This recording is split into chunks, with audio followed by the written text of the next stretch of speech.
This is the tutorial of the Homeschool Database, which runs on the freely available Apache OpenOffice. To begin with, you will start in Forms and then double-click on the _Start Here form. From here, you have the choice to multitask or single task. I prefer to multitask, but you might find that you would like to single task in order to see a large view of all the records for a particular table. To demonstrate, if you want to add a child, you would click in the first name field and type the name, and then tap to the next field. And if you're going to add another child or record, you click on New Record. Otherwise, you can simply click on Save Record. If I were going to edit this person's name, perhaps there's actually an A at the end of the last name, I would make that change and then click on Save Record. From the single task pane, you would click on the next table that you want to work with, whether that be grades or lessons or so forth. You can also then go to coursework or reports. I'm going to move to the multitask form before proceeding.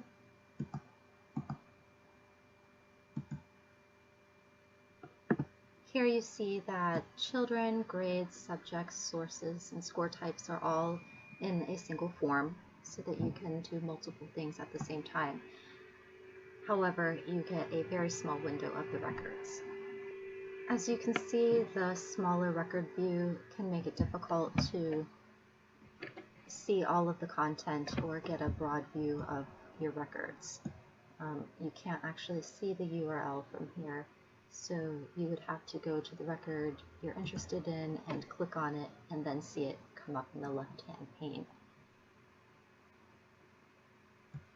One thing to keep in mind as you're working with the database is that you can click on a drop-down arrow to select from all the various options, and perhaps I click on Arlington TV. This is not going to enable you to search were you to hit the filter or anything like that. What you would actually be doing is changing your record. So you don't want to do that unless you really want to do that. If that happens, click on the Undo Data Entry. The setup form covers everything that you need to put into your database before you can start recording activities. You're going to need to have children, grades that the children are in, the subjects that they'll be learning, the sources that your activities will come from, and the types of scores you're tracking. Note that each subject can have a parent subject. For instance, algebra is a child of math. Math is the parent of algebra.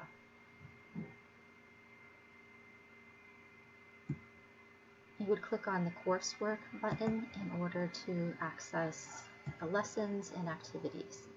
A lesson will be composed of a lesson name, the subject that the lesson belongs to, the source where that lesson is coming from, and if you have a description and a URL.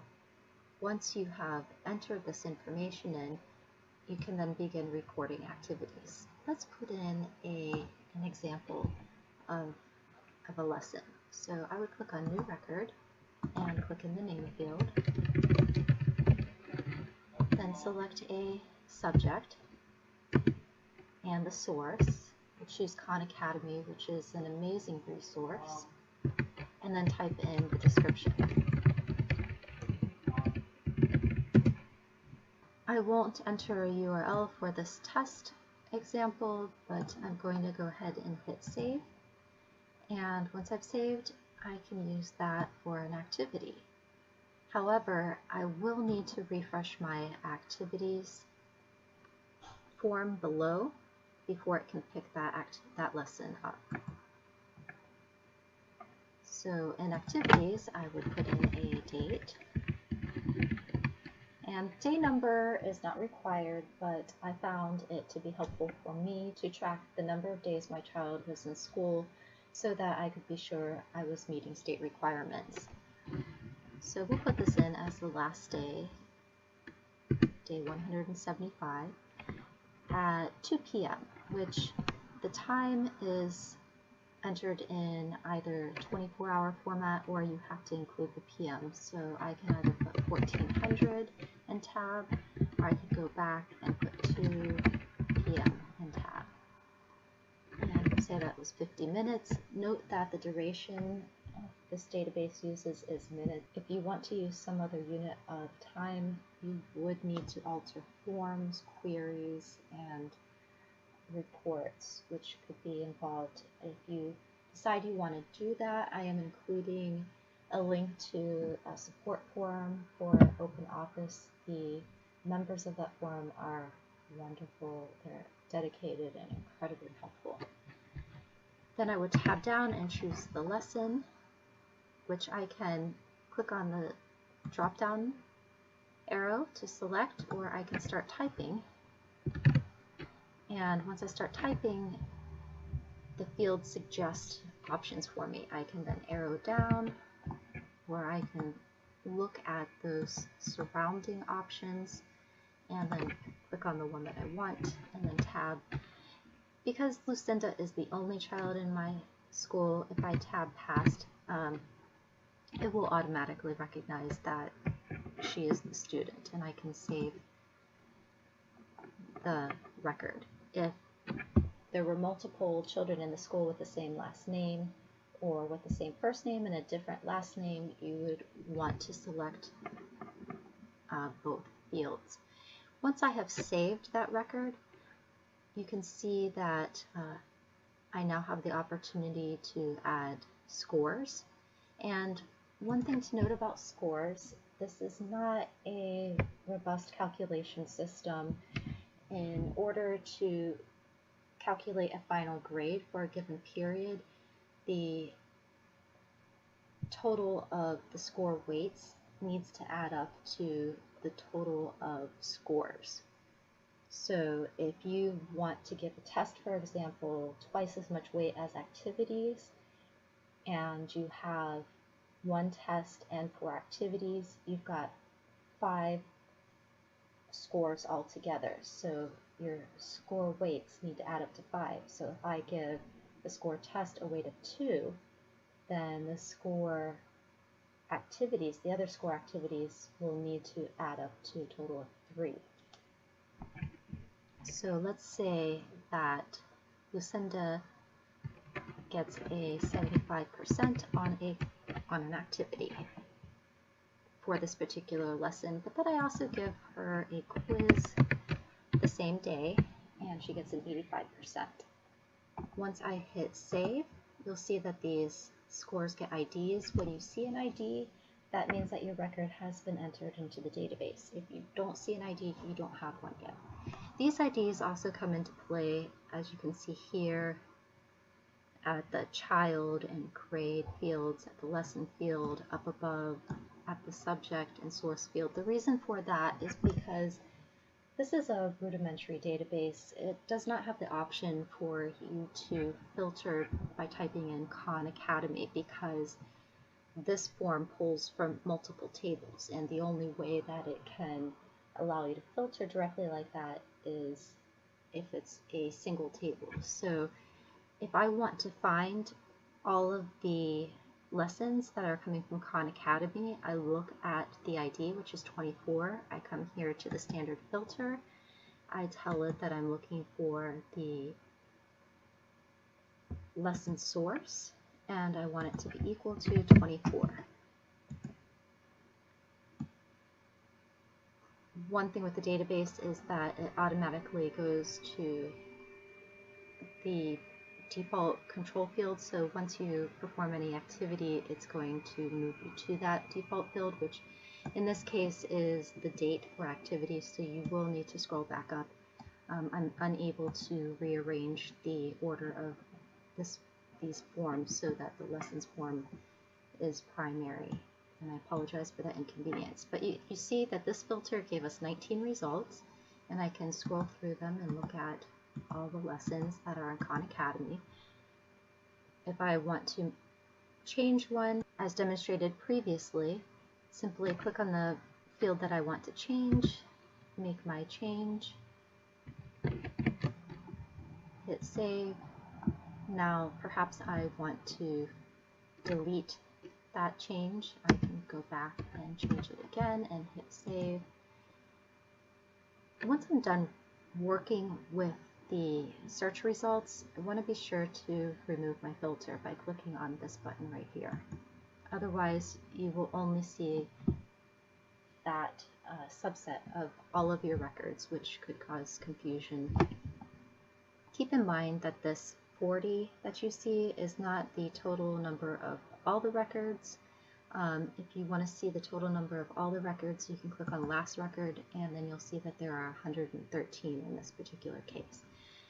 I also want to demonstrate deleting, so let's say I want to delete this test lesson, and I click on delete record. You'll find that you get an error. The reason for errors like this is that there are integrity constraints on the database so that you don't end up with orphaned records.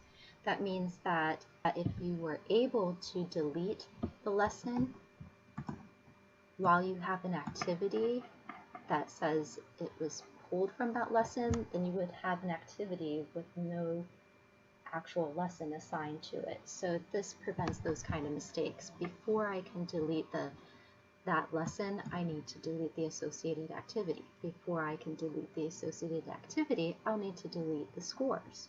So I'm going to delete my scores, and then I can delete the activity, and now I can delete the lesson. Once you're done entering your data, you might want to run some reports. You can click on the report button to access the 6 that I've created for you. Lessons completed by each child. We'll show you the lessons that each child has completed. You'll also have scores that were assessed per child per activity. That is going to show you the weight for each score, and then scores assessed per child per subject will show you the total score for each subject. That takes into account the weight. And keep in mind that if you are running this report at a period other than your final grading period, your final scores may not be what you expect them to be because of the need for the score weight to equal the number of activities being scored. The sources frequency of use is just to allow you to see how often you're using a particular resource. Perhaps you'd like to know how many lessons you have that you're pulling from Khan Academy, how many you have that you're pulling from Annenberg Learner, which is another phenomenal resource. Time, hours per child per day. This is a report to help homeschoolers demonstrate to state authority that their children have been taught X amount of days and X amount of hours per each of those days. It is not a friendly report to look at, but if you need to demonstrate that you have met the state requirements, that will do the trick. Time, hours per child per subject, not total. This means that this report is going to tell you how many hours a given child spent in math and algebra. So you'll see that the total for algebra is not added into the total for math. That's one of the shortcomings of this database, and there's a workaround for that, which I will demonstrate shortly. So just keep in mind that the totals for math will only reflect those activities that were entered in solely under math. Perhaps you had a lesson that didn't really belong in any particular subfield. Okay, so let's close out of the forms. If you want to get the total number of hours per parent subject, you'll need to get that information into a spreadsheet so that you can manipulate it. Before you can get that information into a spreadsheet, you are going to need to add some extensions, and these extensions are necessary in order for the reports to work as well. So I will include the URLs to these extensions, and I'm going to demonstrate how to load them after you have downloaded them. So follow the link, download the extension, save it somewhere where you can remember, click on Extension Manager, come down to Add, and then choose your extension. You're going to need the Oracle Report Builder and the Export to CSV extensions. Then you would click on Open and follow the prompts. I am not going to run through those steps since I have already loaded them, but it's a pretty simple process of just hit Next until you're done. Once you've done that, you'll see the extension show up here, Export to CSV, Oracle Report Builder, and then you can close out. Once you have those in place, to get the data into a spreadsheet, you would click on Tools, Export as CSV. In this case, if you want to get the total number of hours for a subject into a spreadsheet so that you can total algebra, calculus, arithmetic all together with math and get a total number of hours for all of the math subjects. This is what you would do. You would choose Table and then View, Hierarchy, Activities per Child, keep the column headers, use the comma field separator, text separator is none, and then choose the location where you are going to save. I already have a test CSV, but I'm going to overwrite that. Otherwise, you would type in the name and hit save, and then say yes. Once the export is finished, hit close. And I am not yet familiar with OpenOffice's spreadsheet program, so I'm going to demonstrate this in Excel. Open the program that you use for spreadsheets, browse to the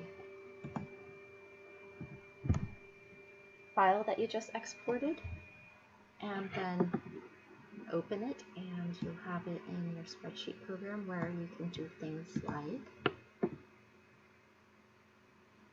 format as table. Tell it you have headers, and then you'll be able to filter, sort, and once you have filtering in place, you can create formulas for totaling that data that was filtered. That's the basic information for using the Homeschool Database. I hope you find it helpful.